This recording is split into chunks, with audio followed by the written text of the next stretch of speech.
শুরুতেই দর্শকবৃন্দ সবাইকে শুভেচ্ছা জানাচ্ছি। আমরা চেষ্টা করছি আমাদের সাধ্যমতো। শুরু থেকেই অনেক লিমিটেশন ছিল। আম স ফাইন্যান্সিয়াল জটিলতা, প্রশাসন থেকে অসহযোগিতা, অনেকগুলো ব্যাপার ছিল। অফিস ছিল না।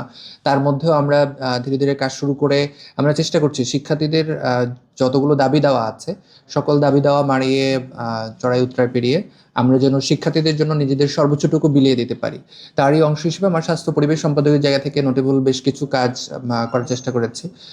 কিছু এর মধ্যে উল্লেখযোগ্য আ যদি বলার চেষ্টা করি সেটা হচ্ছে যে আমাদের যে মুর্তজা মেডিকেল সেন্টার ছিল, সেখানে তেমন কোনো যন্ত্রপাতি বা ডায়াগনস্টিকের যেই প্রয়োজনীয় জিনিসপত্রগুলো ছিল সেগুলো কোনো কিছুই তেমন বলা চলে ছিলই না। সেখানে প্রায় 2,75,00,000 প্রায় ৩.৫ কোটি টাকার কাজ সেখানে রিনোভেশনের কাজ শুরু হয়েছে। সেখানে আমরা চেষ্টা করেছিলাম ওইখানে যেই আ আ যেই চেইনটা ওখানে রেডি করা আছে মেডিকেল বডির, সেই মেডিকেল বডিতে ওখানে কোনো কনসালটেন্ট ডাক্তার নাই, কোনো বিশেষজ্ঞ বা হচ্ছে যেই ফার্মেসিতে দেখা গেছে বেশ কিছু অসামঞ্জস্যতা ছিল। তো এইগুলো দূর করে কিভাবে এইটাকে শিক্ষার্থী বান্ধব করা যায়, শিক্ষার্থীদের যে চাহিদা সেটা যেন ফুলফিল করা যায় সেজন্য আমরা এটা নিয়ে কাজ করছি এবং অনেকগুলো কনসালটেন্ট অলরেডি সার্কুলার হয়েছে। সেটা নিয়োগের পর্যায় বা পরিক্রমা চলছে। এর বাইরে গিয়ে ফার্স্ট এইড ট্রেনিং যেটা 18টা হলে আমরা সিরিজ প্রোগ্রাম শেষ করেছি। প্রায় 2,000 শিক্ষার্থী এই ট্রেনিং এর আওতায় এসেছে।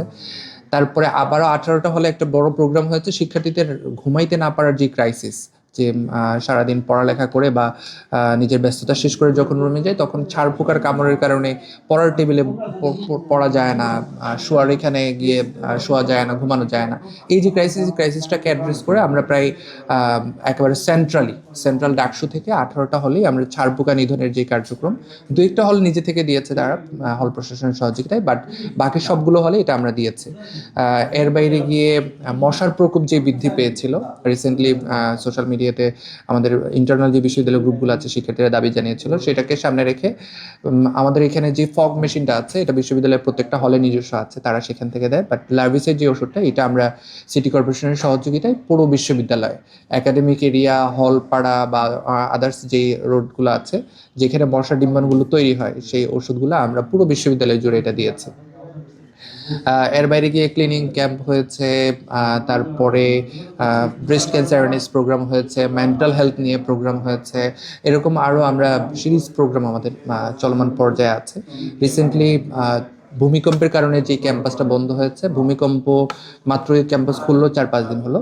আমরা আবার খুব কুইকলি ভূমিকম্পের সময় আসলে করণীয় কি, আমরা দেখেছি শিক্ষার্থীরা 4 তলা থেকে লাফ দিয়েছে, 3 তলা 2 তলা থেকে লাফ দিয়ে অনেকেই হাত পা ভেঙে গেছে। এই যে সিচুয়েশনটা এটা আসলে না জানার কারণে বা প্যানিক অ্যাটাকের কারণে এটা হয়েছে। তো ওই সময় আসলে আমাদের করণীয় কি, দুর্যোগের সময় বন্যা বা আগুন লাগলে এইটার একটা ট্রেনিং আমরা খুব শিগগিরই সপ্তাহখানেকের মধ্যে এটা রান করব। 11 তারিখে আমাদের একটা প্রোগ্রাম আছে হেলদি বডি হেলদি ব্রেন। এরকমভাবে শিক্ষার্থীদের জন্য যতগুলো প্রয়োজন আমরা সেই কোর্সগুলো রান করছি। গতকালকে আমাদের স্কিল সামিট হয়েছে। পরিবহন সম্পাদকের জায়গা থেকে শিক্ষার্থীদের যাতায়াতের যে জটিলতাগুলো আছে তাৎক্ষণিক এটা অ্যাড্রেস করা, অ্যাপ ডেভেলপ করা। তারপরে একটা সুখবর হচ্ছে যে খুব রিসেন্টলি আমাদের প্রত্যেকটা রুটে আমাদের একটা ইশতেহার ছিল, বড় ইশতেহার, যে প্রত্যেকটা রুটে একটা করে বাস আমরা বাড়াবো, সান্ধ্যকালীন যেই বাস, এবং হচ্ছে শনিবারে যেন হচ্ছে বাসটা যেন চলে। তো সেটার জন্য বাজেট বিশ্ববিদ্যালয়ের মঞ্জুরিতে আমরা এটা অ্যাপ্রুভ করাইতে পেরেছি। তো খুব শীঘ্রই হয়তো বিশ্ববিদ্যালয় তাদের নিজস্ব বাজেট থেকে সেই কাজটাও প্রসিড করে নিয়ে যাবে। তো এরকম শিক্ষার্থীদের প্রত্যেকটা ক্রাইসিস, আমাদের মসজিদ যেটা বিশ্ববিদ্যালয়ের সেন্ট্রাল মসজিদ, বিশ্ববিদ্যালয় প্রতিষ্ঠার পরে কখনো রিনোভেশনের কাজ হয়নি।